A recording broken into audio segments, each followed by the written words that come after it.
until 2021 to get their vaccines. The law will go into effect 90 days after the legislature adjourns.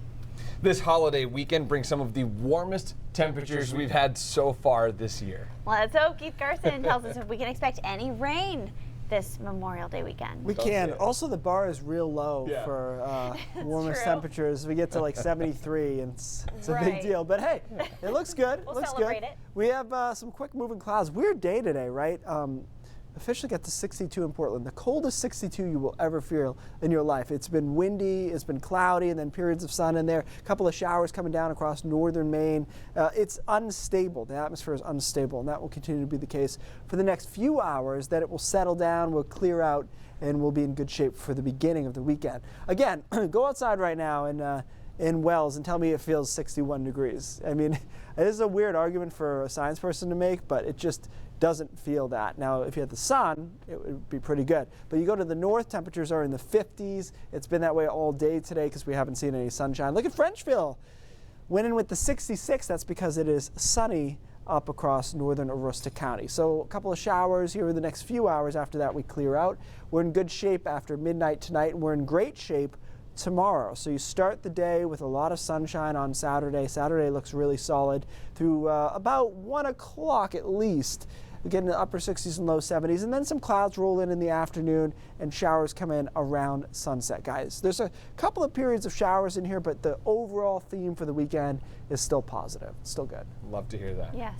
Thanks, Keith.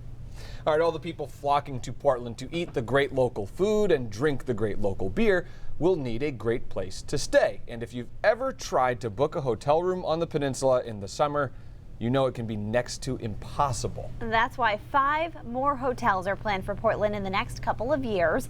That's on top of about 10 that have been built in the last 20 years. The question is, do we need that many hotels? A lot of you joining this conversation on Facebook. Lee Nelson answers that question in part 5 of Portland Reborn.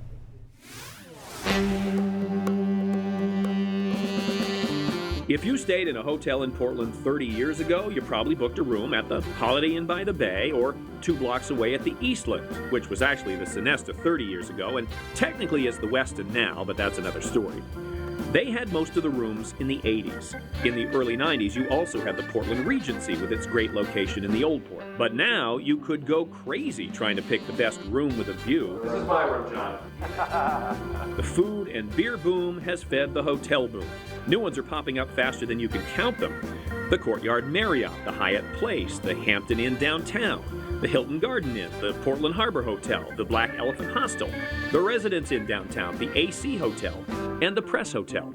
According to Steve Hewins of Hospitality Maine, Portland has had 11 straight years of record growth in the hospitality industry. And that's based on tax receipts at the state. So hotel and lodging taxes are growing every year. This most recent year just completed, we grew in excess of 5%, on top of record. So it's continual. I spoke to Steve at the Press Hotel, built in the old Portland Press Herald headquarters. This boutique hotel opened in May of 2015. Now, boutique means it has artistic touches that are unique to this property, from the typewriters on the wall. It's meant to represent the chaos that goes on in a newsroom. So you can see it's kind of a We know centric. all about that. Yeah. To the art gallery in the basement, to actual newspaper headlines that line the walls. Man yanks skunk from jar, runs. Boutique is also often a euphemism for more expensive. A lot of little detail touches in this property. But with fine linens imported from Italy and marble bathrooms with rainhead showers, you get what you pay for. And guests these days are more than ready to pay. I love the fact that Portland is the foodie city and is definitely driving people that are coming here wanting to experience a number of different options. And we've also found at the Press Hotel that we're attracting a type of guest that probably wasn't coming to Portland 5 years ago, or certainly not 10 years ago. Not only because of the food and beverage offerings, but because they didn't feel that they really had a hotel that was commensurate with the quality level that they were looking to find. And that's typically more of the major primary market traveler from, say, Manhattan. Jim Brady is so sure that Portland needs more hotel rooms that he's developing another boutique hotel here on Center Street. It's going to have a rooftop bar with a view of the harbor. And Jim is not alone. 4 other developers have the same idea. Where? I'll show you. There's the beer-themed hotel, or Brewtel, being built here on Hancock Street, right next to the Shipyard Brewing Company. A Marriott-branded property called the Aloft Hotel is going in right here as part of the big redevelopment of the Rufus Deering Lumber property on Commercial Street. And there's the West Elm Hotel that is going in right here at the former Portland Company complex. Now, all of these hotels are in or near the Old Port, but there's one off the peninsula that's getting a lot of attention too. And the Children's Museum is going to be where? The Children's Museum is going to be right there. Yep, right on this pile of stone there. Oh, got it. And the restaurant of the hotel will interface with the entry to the Children's Museum. So they'll have, nice. I think, a great amenity. Nice. Jed Trobe and his partners are building Hotel Portland at Thompson's Point. It'll also connect with the Brick South Event Center, plus their skating rink in the winter and their concert stage in the summer. Clearly, he also believes there is plenty of room for more rooms. In our view, Portland has room. It has capacity, and I think part of the reason behind that is that it's becoming far less seasonal. When you come up in the summertime, you often can't get a room.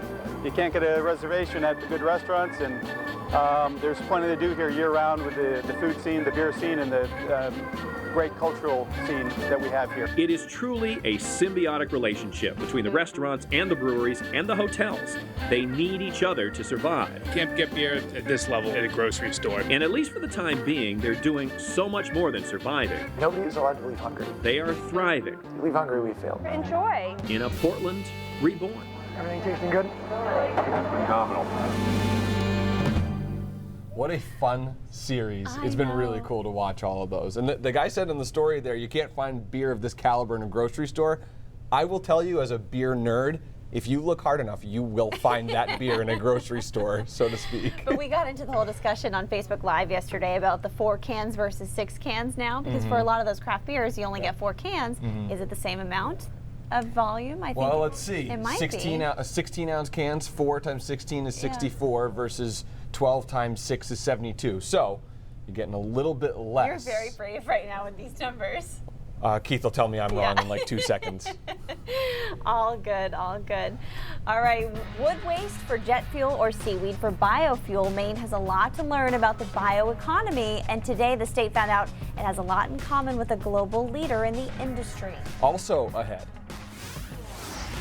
You don't hear, okay, my sister died and then that saved my mom's life. The incredible story of the gift of life and how a daughter's death saved her mother.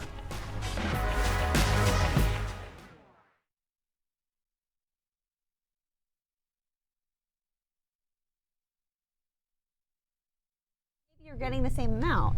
It's close. Yeah. It's close. I think it's, well, let's see. I mean, you're losing 8 ounces. In a 60, so if you get 64, right? So sorry, let me do this again. Yeah. 4-pack is 64 ounces. 6-pack of 12-ounce cans, like what you normally see. The handheld size is 72. So 72 minus 64, you're going down about 8 ounces. Right. Which is what, 3/4 of a beer? No, wait, that's wrong. Eek, I don't know. Anyway, you know more than I do. 2/3 of a beer. All I can hear is him playing the air horn over there. It's Friday. Oh no, you guys, what Keith's about to do is either going to get him in trouble or it's going to be really funny. I don't mind going down by whatever it is, losing a little bit of beer. It's local and you're buying a specialty item. I have a really tough time paying more than when it gets up to like $16, $17, $18 for a 4-pack. Yeah. I understand that's still probably less than what you pay at a bar. That much? Some of them, right, Liam? Talking, oh yeah.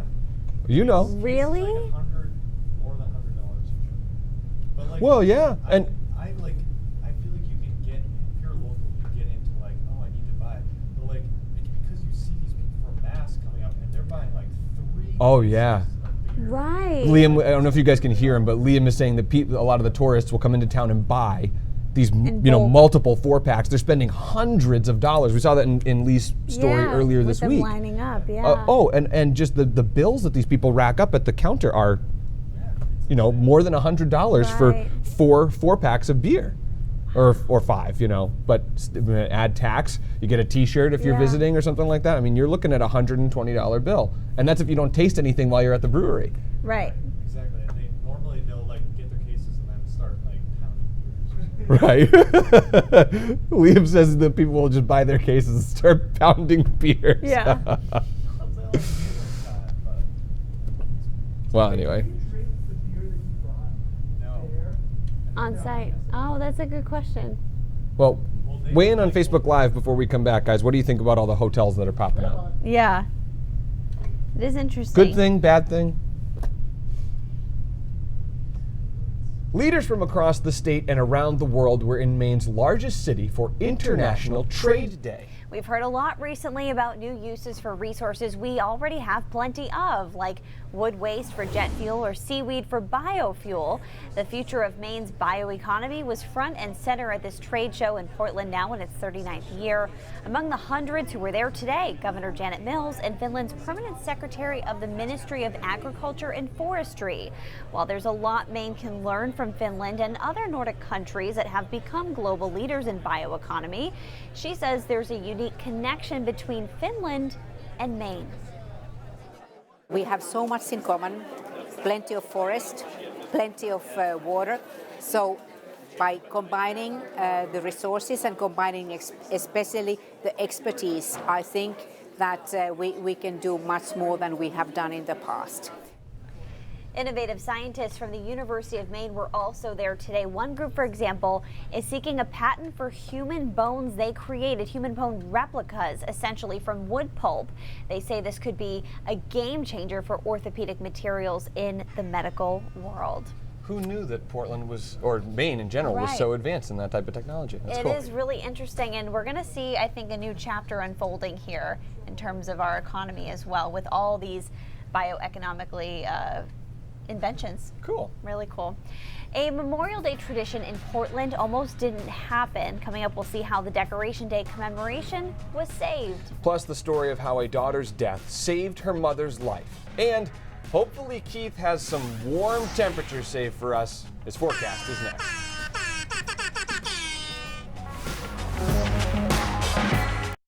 So do you get to sit there now? Is that? No, I don't think so. Oh. Oops. I said, I'm like, did you ask permission for that? He goes, I don't ask for permission. This is cool. I can't wait to see Hannah's story. That's going to be fun. Yeah, like so cool. That's going to be cool. Okay. So guys, really, really cool story that's coming up. Oh, by the way, we asked you guys during the last commercial break, let us know what you think about the hotel boom on our Facebook live stream here. Really, really interesting story that we're going to show you here in a minute. I got to meet the Grenier family up in Lewiston. And needless to say, 2018 and really the past, couple months into 2019 have been a really tough year for them health-wise. And they were able to take an unfortunate event, the death of their daughter, sister, and turn it into, I'm not sure I'd say something good, but something bittersweet. Mm-hmm. And it's just amazing. It might make you think the next time you go get your driver's license. Right. That's all I'm going to say for now, because I want you to watch the story because it's really important. Mm-hmm. Yes, sir. No, that's okay. We can double. Yeah. Do you think it would be better, Michael? Oh, okay. No, I'm flexible. Whatever you think is best.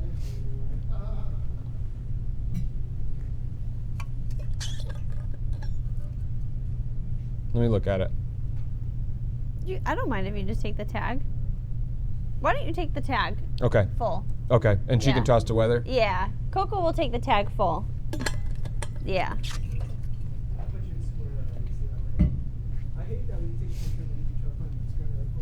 All right, let's see. A lot of folks joining us on this Friday. Hey, everybody. Thanks for being here. Oh, let's see. I know. It is interesting. I walk over by sometimes like the trail that is right near the new Wex building. Yes, And it's become really cool to see this little hotel mini city within the city. Yeah, you know? yeah. There's a lot of development going on there.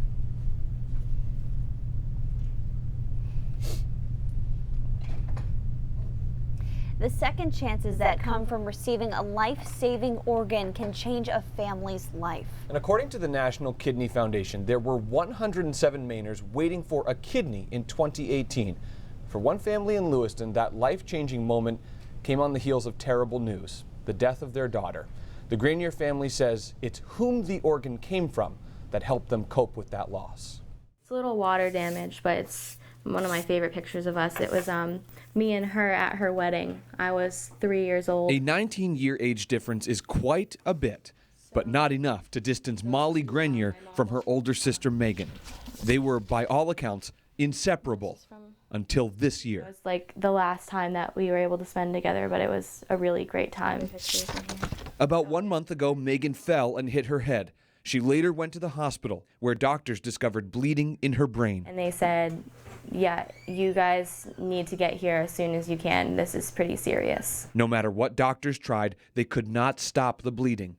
Megan was brain dead. I prayed for a miracle right to the end. Megan and Molly's mother, Pamela, was suffering from kidney failure, her organs only working at 10% capacity. She was my firstborn. And that's when my mom spoke up and asked, wouldn't it be nice if I could have one of her kidneys? Megan was an organ donor. The doctor called us and said, you were a match. Megan's husband signed a form gifting the kidney to Pamela, bypassing a wait list that tens of thousands of people are on, desperate for a second chance at life. When I heard I was a match, I was happy and scared at the same time, because my children have already lost a sister. They cannot lose a mother. So what are we having done today? Well, I had to do my blood work and all of it's great. Now Pamela is getting constant checkups to make sure her body is accepting the piece of her daughter that likely saved her life. I still can't believe I'm holding her in my hand. Some of her in my hand. The transplant allowed Pamela to attend Megan's funeral. We were able to put them out at her funeral to give to everybody. She gave me life. I gave her life, then she gave it back to me. I just, we never expected any of this to happen. And that was the silver lining that our family needed, to kind of have an understanding and make peace of everything that had just happened, not even 24 hours before. My sister's gone, but part of her is in my mom. So that's actually not Pamela's first transplant. She got a liver back in 2013, and now she says she wants to be healthier, to honor the gift that Megan gave her, but also to protect her other kids. Megan's family says her organs helped save about 12 people. Wow. So if you want more information about donating organs, go check out this story on our website or mobile app. This is something that a lot of parents in our newsroom were talking about too. Just how do you live knowing that your life was a gift from death? Yeah, and I mean, you see these reunions of people who get a kidney or other organs donated and transplanted. And there's something about this story that just kind of makes you feel like that mom's got a piece of her daughter. Even though she can't be there in human form, she's with her mom and her family forever. Very powerful, so I like Chris. that. Very powerful. Switching gears we will because we got to talk about this holiday weekend forecast. Everyone's asking about it, Keith. It's looking good. It's looking good. It's not perfect, but I can't think of a Memorial Day weekend that was. Sure. So overall, I'm going to give this preemptively, I'm going to give this like a 7.5 out of 10, which is pretty solid. For you, yeah. Potentially could be higher, but we'll see. We'll see how it shakes out in the end.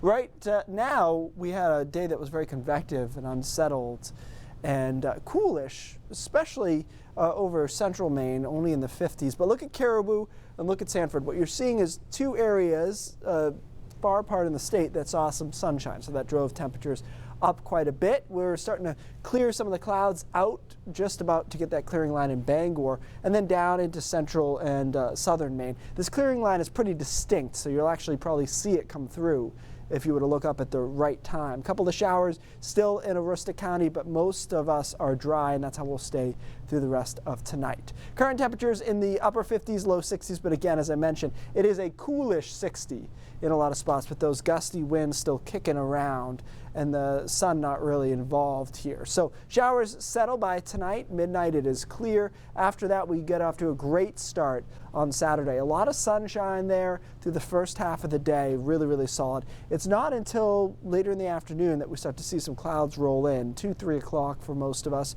We're in the 70s though at that point, so it's still nice. And then showers start coming in late in the afternoon into the early evening. They come through overnight and into early Sunday morning. So Sunday morning we start with some clouds and some showers. The middle of the day on Sunday looks good, and it looks pretty warm. You can see a lot of 70s and perhaps a few 80s popping up away from the coastline Sunday midday. That fuels some thunderstorms. Those drive through in the afternoon, and then we are cleared out and in good shape for Memorial Day. Memorial Day is start to finish the only dry day, but it might not be your favorite day. It's conceivable that you'll actually enjoy Sunday more, even though there's some showers and thunderstorms, because it will be warmer and it'll be more humid, if you like that.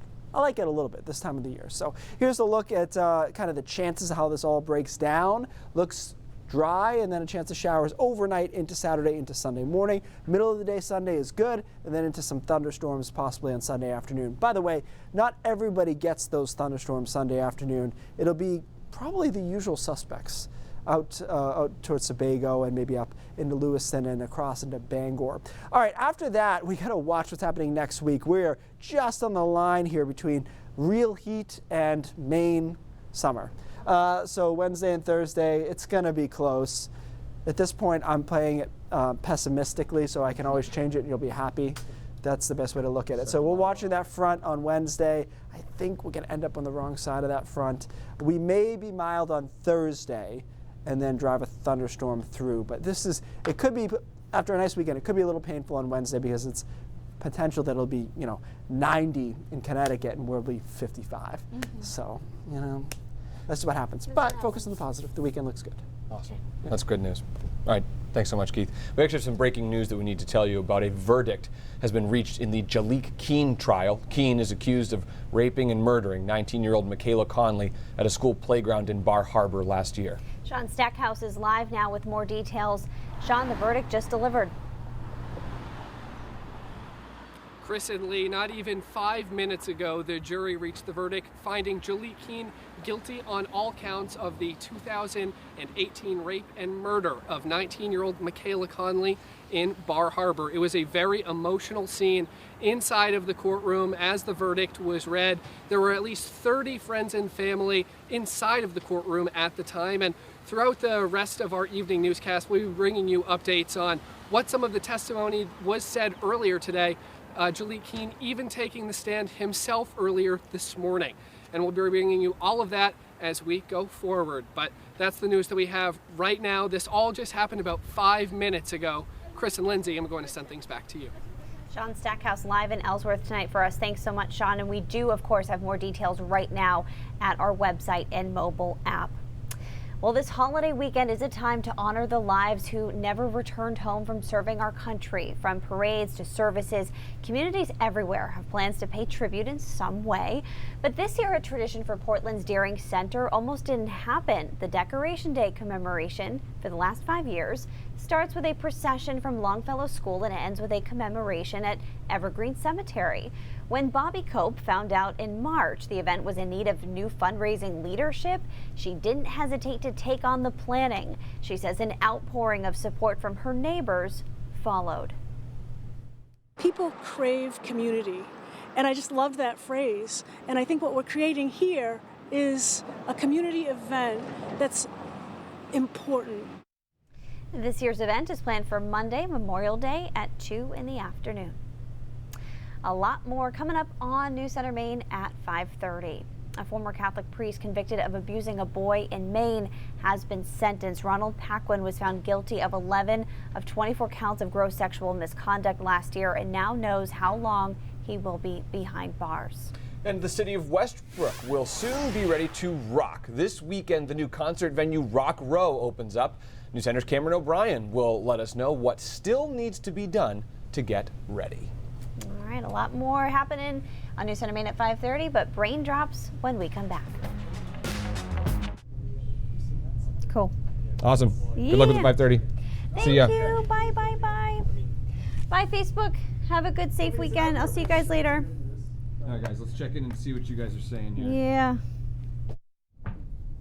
Yeah, Jesse says it is so easy to be an organ donor. When you renew your license, just do it. And Lori says you can be an organ donor on a state ID too. Yeah, that's true.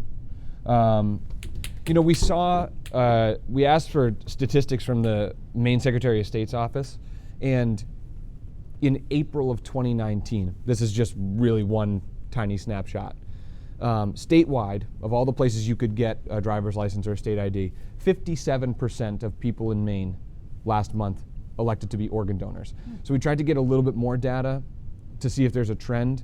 We haven't really been able to establish if there's a trend, but a year ago, April 2018, it was 54% of those people statewide elected to be organ donors. You know, we don't know what that data was like 5-10 years ago. We, hoping to get some of that, but I'm actually surprised it's over 50%. I would think really? it'd be like, I don't know. I mean, I haven't Yeah. looked into it, but I don't know what the stats are for other New England states either. But I mean, we know Mainers are, giving people. And that's one of the most giving things you can do. At Yeah. there is like, it's kind of irrelevant to you, right? Yeah. Yeah. But I wonder. I'd actually be interested if there's anybody who would be opposed to that and why. Becoming an organ donor? Yeah, not in a judgmental way, like Yeah. you do you, but what are your concerns, or why wouldn't you wouldn't be interested in doing that? Yeah, and you know what's interesting that I didn't know when I was talking with the communication staff at Maine Medical Centers, there's actually a difference between being a living donor versus a deceased donor. Obviously, there can be some kinds of complications that come with being a deceased donor, how your organs are still functioning or not. Sure. You know, but if you think about a case like that, the Grenier family says that even though she passed away, they were able to save like 12 people. That's a lot of people. Yeah. And there's people that, the Donate New England, which is the organization that kind of helps and tracks that kind of stuff. They said there's 5,000 people in New England alone that are on a wait list for some type of organ. Yeah. The stats are out there. It's all on the web article that I mentioned, but anyway. We got a flag first, apparently. What's that? We got a flag here first. Yes, yep, we got a little story coming up, and then brain drops. What do we need to know? I don't know. You want to tease brain drops at all to our Facebook audience? You're the professional anchor here. I don't know about that. We have a winner. Maine Secretary of State Matt Dunlap has chosen this as the final design for the Maine bicentennial flag. Portland resident Jeff Van West submitted the original design, and the Dirigo star was then added to that design to show a unifying symbol of Maine's bicentennial effort. Pretty cool. We know what it looks like is, if you throw it back up, it looks like behind us. Something that would be on a 4-pack of beer that costs $23. Doesn't it? This guy. It totally does. Like, it looks like one of those, it'd be like the Hopsecutioner, $23, only sold in this one town. One time small batch. Yeah, small batch, artisanal blend, whatever. Looks cool. I think it's cool. I like it. All right, today's brain drops, it's not too sciencey. I'm making it simple, but I thought this was interesting. So they're retiring coal power plants because, not necessarily because people want to save the environment actually, but because natural gas is cleaner and cheaper. That's the big thing, cheaper. Okay. And so they've retired about 300 coal plants in the United States since 2010, which of course I'm a fan of, but what's interesting is what do we do with these sites? And so this particular site in Pennsylvania, they're turning into a place to grow marijuana. And talk about a big swing there. Sure, Because it's a big enough facility, they can use some of the existing infrastructure, but there's this whole playbook they're developing now of what do we do with these coal power plants as they're being shut down. The answer sometimes is really simple. They can put 2 natural gas power plants on the same site. So sometimes they just do that. Not usually suitable for housing because there's too much pollution. Sure. In the area, but everything from wood reclaiming centers to they're growing marijuana in this one. But it's interesting because you hate to see any industry, coal is going to die because it is what it is, but you hate to see the ruins of an industry. You like to see another one take over. Olympic stadiums that have fallen to Correct. crumbles, yeah. They're cool to look at pictures of, but it's good to find another use for these. So I thought that was interesting. There's all kinds of different ideas what to do with these as they eventually get retired. The one that makes the most sense is if you can build another plant on top of it, but of course, eventually it'd be nice not to have any power plant that you need. And if you live in Maine, you just turn your old mill into a brewery. Right, So. I was going to say, mill's fun. Maybe we can do that. You can sell that $23 beer there. It'd be great. Thank you so much for watching News Center Now at 5 o'clock. News Center Maine at 5:30 starts right now. All right, guys, have a good weekend. Nice work. Thank you guys for joining us. Really appreciate it. Have a great Memorial Day weekend.